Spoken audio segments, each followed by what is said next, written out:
Jesse Alec and Mayor Rudy Paco here, talking about abandoned vehicles and abandoned dogs. Um, let's keep it in the KUM News Zoom room here. Where we're going to switch gears a little bit. Board Chair of Education, Miss Maria Gutierrez, who I know was doing her rounds yesterday. Right, Mrs. G? Good morning. Unmute. Unmute. Unmute. Good morning. Good morning, Mrs. G. Jason. Is it Chris? Everybody at KUM. Thanks for joining us. That are listening to me. I think, it's interesting that you got the mirrors before me. I was going to ask them about the bus stops, but I didn't want to ruin the surprise because I know that we're going to be surprised. We have this montage here. Mrs. G was able to go around and check some of the bus stops.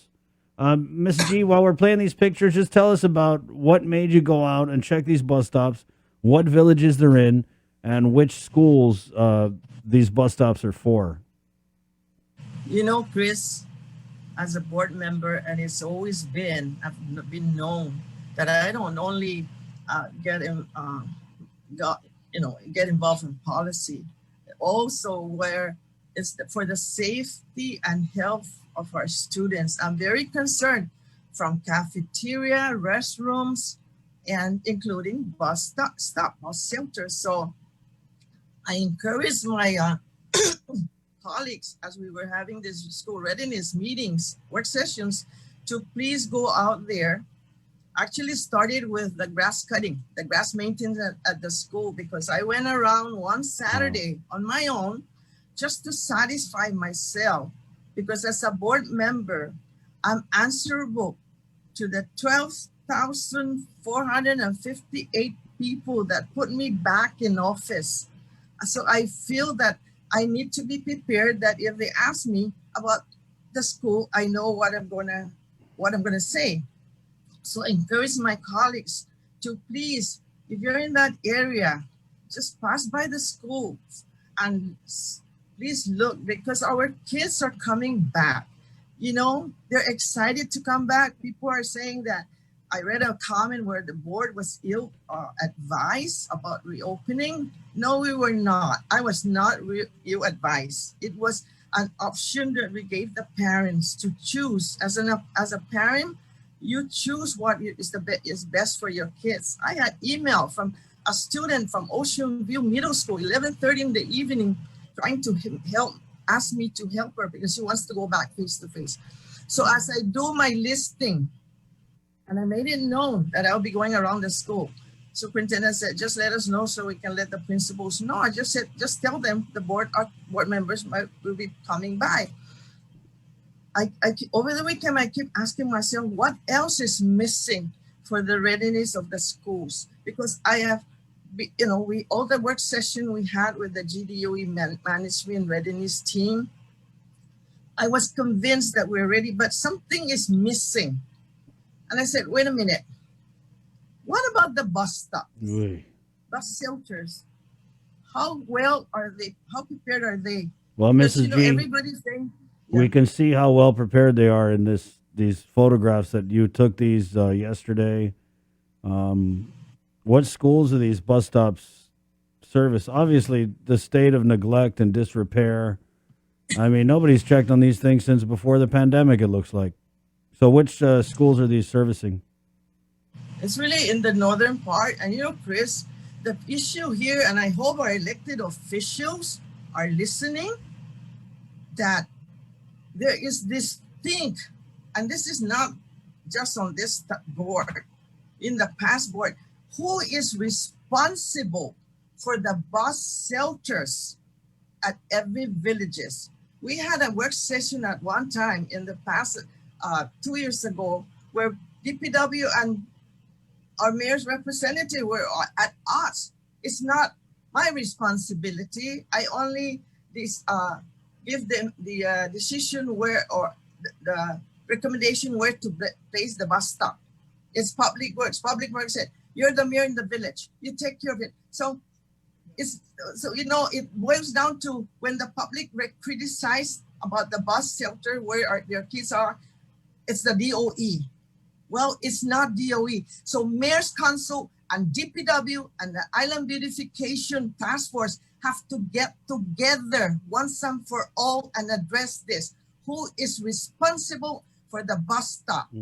Because there's bus stop here in Route 16 that is right next to the road. If you know Hamburger Road, there's a bus stop there that's right there at the corner. I thank Mr. Yeah, so Chris, that's why I took that tour yesterday when I said instead of going and checking the grass cutting, because I do have some issues about vendors, how they cut the grass. But I said, let me go to the bus stop. And that's when I continue that. And I'm not finished. I know a lot of mayors are doing their best in their villages, keeping up their bus stops, cleaning everything. So, but I said, no, something I need to see it for myself. And as I go around, I went, I never know.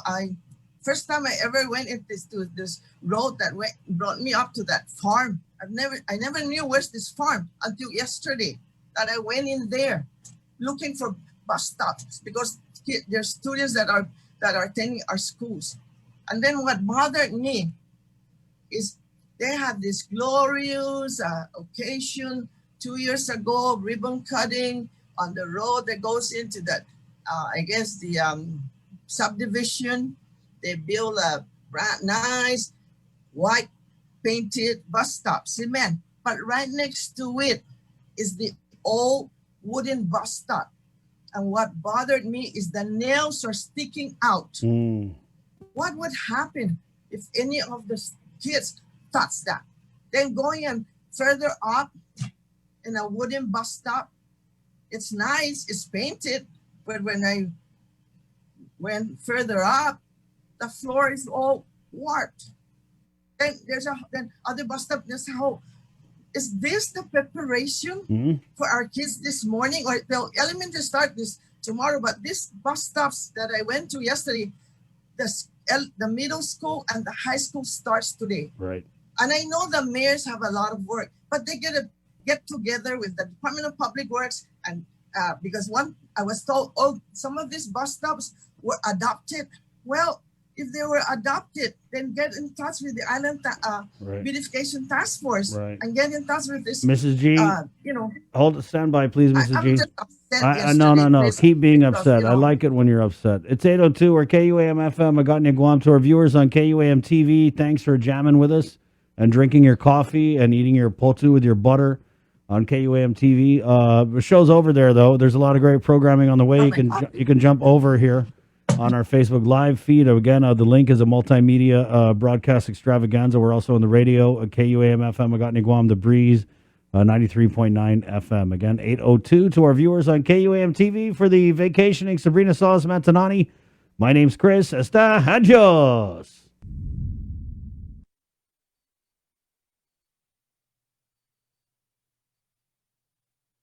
And we are back. I'm sorry to cut off your rant, Mrs. G, but you are totally justified.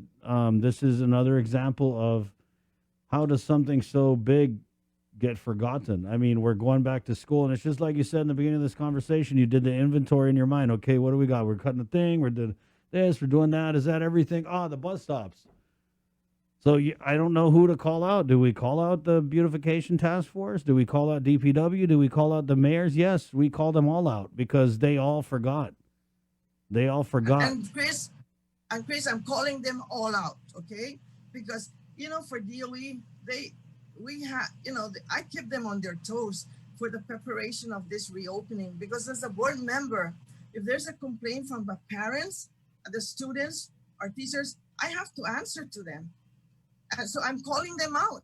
Get in touch with those. I found several bus stops that were adopted. Right.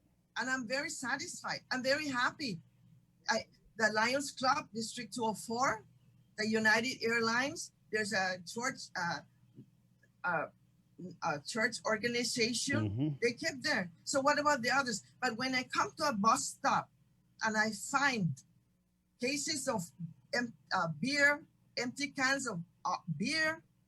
This is what, if I didn't go out yesterday, Chris, This is what our kids are gonna be finding this morning or and tomorrow when they get to the bus stop. And will parents be happy with that? No. Mm. So I know the mayors are talking about their stray dogs. Come on, mayors. That's bus shelter. It's in your village. Fine. It's between you and Public Works. Who is Oh, responsible? we have Because it's not DOE. I'm Miss sorry. It's not DOE. Sangania, Mrs. G. I We're really, Chris, the pictures I send you mm, is just a small maybe part. I maybe have more. maybe what they're doing is they're making it get all mansalapon so someone could get a contract to clean it. Hey, I collect 2 bags of trash yesterday at that bus shelter for their information. But I had to do it because I want to make sure that when those kids come to the bus stop this morning, you know, it's clean.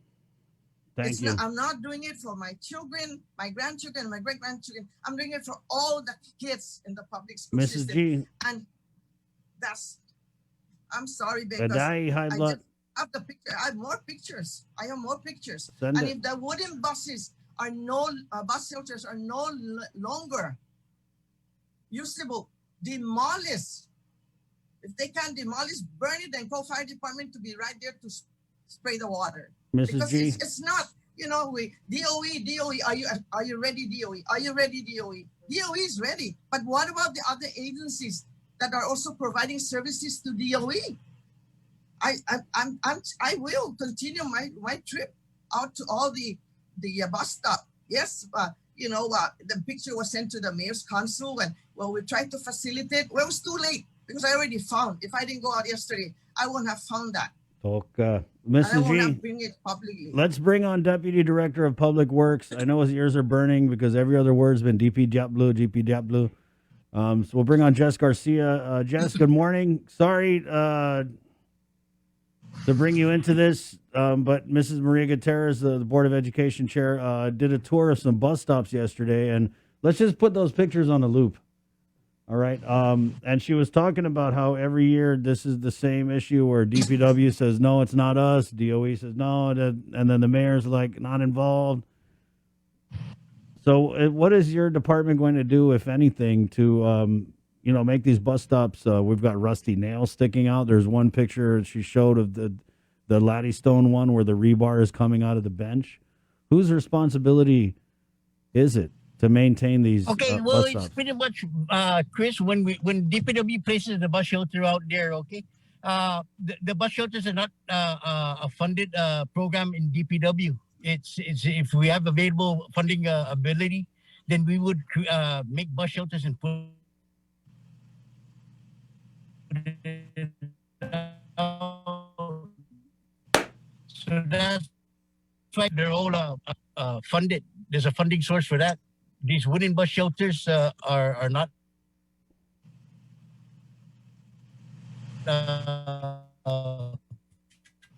funded.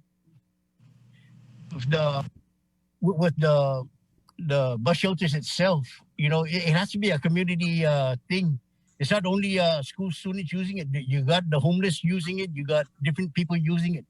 So, it has to be a group effort. Public Works, through the years, we haven't been able to hire adequate personnel for our people. So, like just for example, in our building maintenance, we only have 6 building maintenance staff.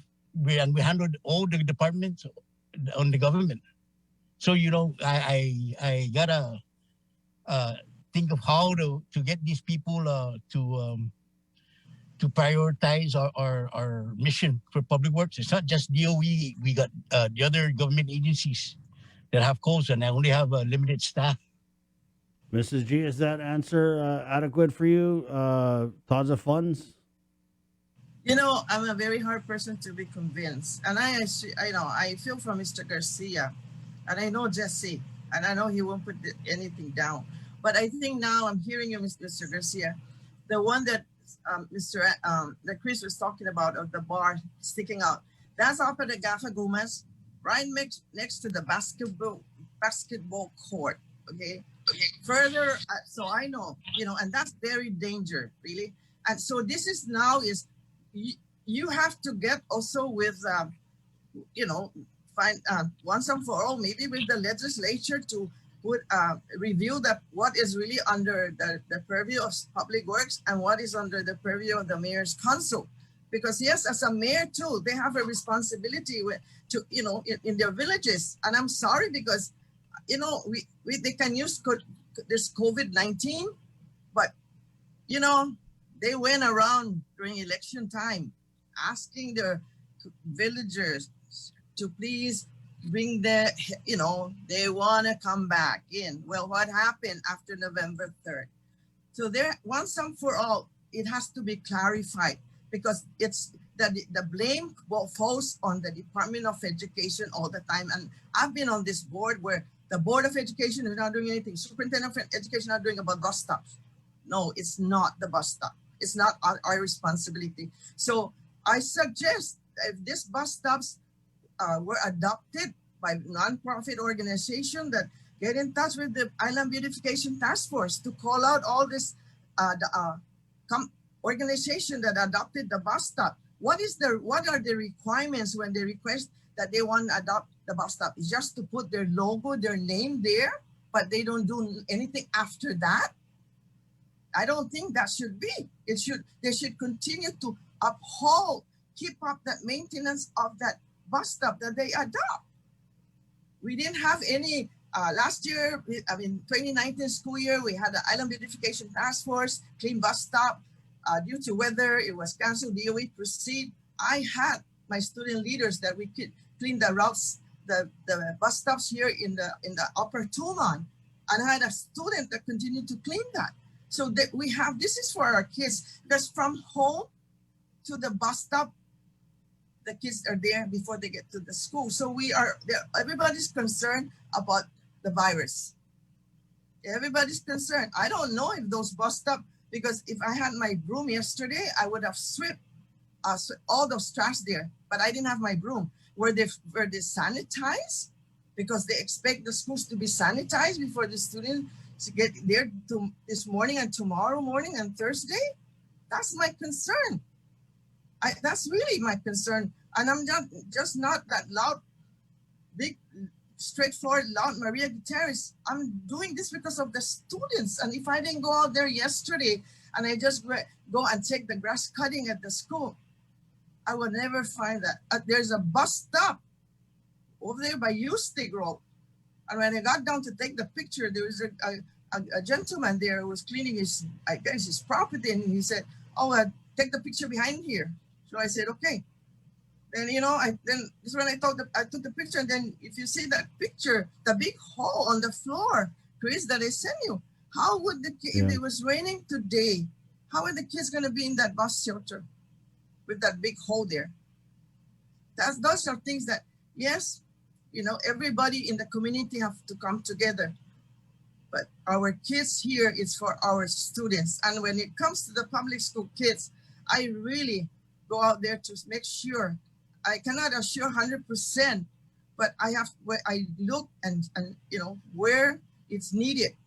So I call out the mayors to please, those mayors, there are mayors there. Mayor Paco is one that really keeps his village. I will, publicly say that. But what about the other mayors? Those that have assistant mayors. Come on, let's go. Por favor. So this is for our kids. Mrs. G, I admire your passion. I love having you on, and thank you for bringing this issue to light. I got some other things I want to catch up with Jess about, but anything else, go do your inspection today. We'll bring you back on tomorrow for, as know, the public schools are starting their face-to-face cohort, but don't ever apologize, and you just do you, boo, okay? Thank you. Thank you, Mrs. G. All right. Yeah, Jess, you know where she's coming from. I mean, we're going back to school. We should have, and make it nice for our children's out there. And it's too much of, it seems like a lot of excuses. I just feel like, is it the Island-wide Beautification Task Force? I don't know who is supposed to do it, but it's one of those where everyone's saying it's not their responsibility and it doesn't get done. I just want to read a comment here, Jess, from one of our Facebook fans. I'm speaking for my mom. My dad always bush cuts our bus stop here in Lower Estumbo. We are 9 children. My dad would cut the grass since 2 decades ago.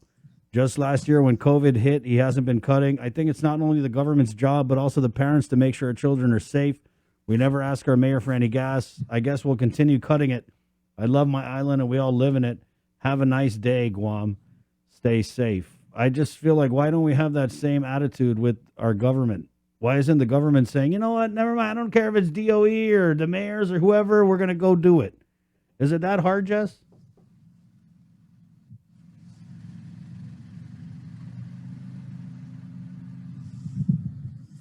Jess? Hey, Chris, go ahead. Yeah. So Sorry, I'm out in the field. are you going to have the bus stops cleaned up today, or we're just going to pass the buck? Well, I'm having my chief of operations and her people to go assess what's going on with the bus shelters. Nice. And we're out doing the bus runs today, and it's very no very little participation from the school kids. So I'll just give you a breakdown on the schools. What we ran today, Chris. Yeah. Okay, for Simon Sanchez, we only had 3 students that rode the bus, and we had 5 buses dedicated for that school. Beneventi Middle School, we had 10 students, 5 buses. FB Little Girl, we had 12 students, 5 buses. And then at the interchange, the public school, private school interchange, 1 bus, 1 student for the buses that were down there. What? You had 3 students for Sanchez ride the bus. Jess, are the kids not going back to face, or they're just getting dropped by the parents?